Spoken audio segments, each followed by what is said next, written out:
Hello student, তোমরা যারা ক্যালকাটা ইউনিভার্সিটির আন্ডারে ফিফথ সেমিস্টারের ছাত্রছাত্রী আছো এবং তোমাদের সোশিওলজি সাবজেক্টটা মাইনর সাবজেক্ট হিসাবে আছে, তোমাদের জন্য আজকে ক্লাসটা খুবই গুরুত্বপূর্ণ।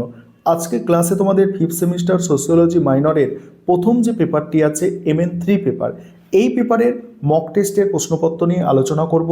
তোমাদের সিলেবাসের মধ্যে থেকে মোস্ট ইম্পর্টেন্ট প্রশ্নগুলো বাছাই করে এই মক টেস্টের প্রশ্নপত্রের মধ্যে রাখা হয়েছে এবং তোমাদের পেপারের নাম তোমরা দেখতে পাচ্ছ ক্লাসিক্যাল সোশিওলজিক্যাল ট্র্যাডিশন। এটি হচ্ছে তোমাদের পেপারের নাম। 75 মার্কসের তোমাদের পরীক্ষা হবে, 3 ঘন্টা তোমাদের সময় দেওয়া হবে এই 75 মার্কসের পরীক্ষার জন্য। আর তোমরা যারা ইংলিশ ভার্সনের স্টুডেন্ট আছো, তোমরাও আজকে ক্লাসটা দেখো, কারণ এই মক টেস্টের প্রশ্নপত্রটা তোমরা ইংলিশেও পেয়ে যাবে। দেখো, প্রথমেই তোমাদের লিখতে হয় 15 নম্বরের প্রশ্ন। 15 নম্বরের 3টে প্রশ্নের অ্যান্সার করতে হয়। 15 নম্বরের জন্য যে প্রশ্নগুলো আমি এখানে সাজেস্ট করেছি, দেখো, প্রথম প্রশ্ন, সমাজতত্ত্বের উদ্ভবের জন্য দায়ী বিভিন্ন উপাদানগুলি বিশ্লেষণ করো। তারপরেই আছে কার্ল মার্কসের শ্রেণী সংগ্রামের ধারণাটি বিস্তারিত আলোচনা করো। পরের প্রশ্ন আছে এমিল ডুরখেইমের আত্মহত্যা সংক্রান্ত তত্ত্বটি সমালোচনা সহ আলোচনা করো। আত্মহত্যার বিভিন্ন প্রকারভেদগুলি উদাহরণসহ লেখো। তারপরে আছে ম্যাক্স ওয়েবারকে অনুসরণ করে সামাজিক ক্রিয়ার সংজ্ঞা দাও। সামাজিক ক্রিয়ার প্রধান ধরনগুলি ব্যাখ্যা করো। নেক্সট, আগস্ট কোঁত এর 3টি সূত্র বিস্তারিত আলোচনা করো। সমাজতত্ত্বের প্রতিষ্ঠাতা হিসাবে তার অবদান মূল্যায়ন করো। এবার নেক্সট দেখো, নেক্সট হচ্ছে তোমাদের বিভাগ খ। বিভাগ খ থেকে তোমাদের থাকে 5 নম্বরের প্রশ্ন। 5 নম্বরের 6টি প্রশ্নের অ্যান্সার করতে হয়। 5 নম্বরের যে প্রশ্নগুলো আমি সাজেস্ট করেছি সেগুলো তোমরা একটু দেখে নাও। প্রথম প্রশ্ন হচ্ছে ভেরেনস্তেনের ধারণাটির সংক্ষেপে আলোচনা করো। নেক্সট প্রশ্ন হচ্ছে যান্ত্রিক সংহতি ও জৈবিক সংহতির মধ্যে পার্থক্য লেখো। নেক্সট প্রশ্ন প্যারেটোর বর্ণিত যৌক্তিক ও অযৌক্তিক ক্রিয়া সম্পর্কে টিকা লেখো। নেক্সট হচ্ছে সামাজিক ঘটনার বৈশিষ্ট্যগুলি কি কি।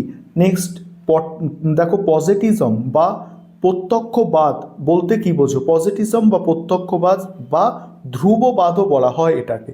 নেক্সট হচ্ছে অ্যামোনি, দেখো অ্যানোমি বা নৈরাজ্য সম্পর্কে সংক্ষিপ্ত টিকা লেখো। অ্যানোমি বা নৈরাজ্য সম্পর্কে সংক্ষিপ্ত টিকা। ঐতিহ্যবাহী কর্তৃত্ব ও যুক্তিসিদ্ধ আইনানু কর্তৃত্বের মধ্যে পার্থক্য লেখো। নেক্সট, ফরাসি বিপ্লব ও সমাজতত্ত্বের উদ্ভবের মধ্যে সম্পর্ক নিরূপণ করো। এবার তোমরা যারা ইংলিশ ভার্সনের স্টুডেন্ট আছো, তোমরা মক টেস্টের প্রশ্নপত্রটা দেখো। এরপরে আমি তোমাদের MN3 পেপারের যে লাস্ট মিনিট সাজেশান আছে, সেই সাজেশানটাও তোমাদের সঙ্গে শেয়ার করে নেব।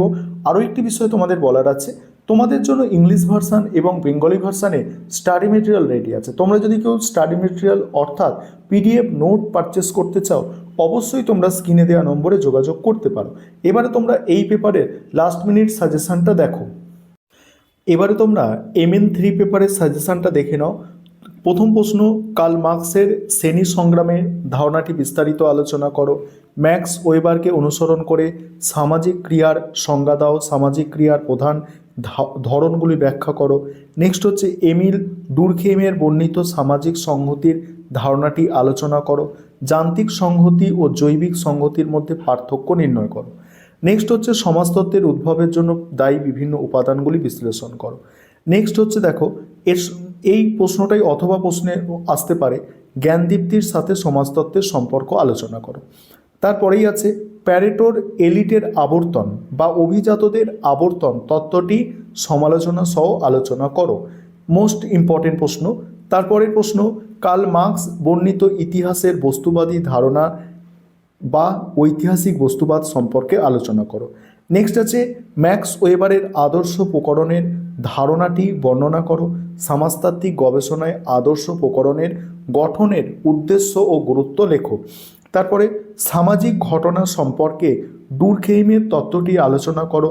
তিনি কেন আত্মহত্যাকে সামাজিক ঘটনা বলেছেন। পরের প্রশ্ন আছে, দেখো, পরের প্রশ্ন আছে ম্যাক্স ওয়েবারের বর্ণিত কর্তৃত্ব এর সংজ্ঞা দাও এবং এর বিভিন্ন প্রকারভেদগুলি সংক্ষেপে আলোচনা করো। আমি স্ক্রল করে যাচ্ছি, তোমরা বাকি দেখো। যেমন এখানে আছে একটা প্রশ্ন, অগস্ট কোঁত এর 3 সূত্রের 3 স্তরের সূত্র, ঠিক আছে, ল অফ 3 স্টেজ বিস্তারিত আলোচনা করো। ভালো প্রশ্ন। বাকি দেখো, ম্যাক্স ওয়েবারের কে অনুসরণ করে ধর্ম অর্থনীতি সম্পর্কটি আলোচনা করো। এই প্রশ্নটাও ভালো করে একটু দেখবে। এই হচ্ছে তোমাদের টোটাল এই আত্মহত্যার প্রশ্ন, এমিল ডুরখেইমের আত্মহত্যার প্রশ্নটাও দেখবে, 13 নম্বর প্রশ্ন। দেখো এবার 5 নম্বরের প্রশ্ন দেখে নাও, আমি স্ক্রল করে যাচ্ছি দেখো।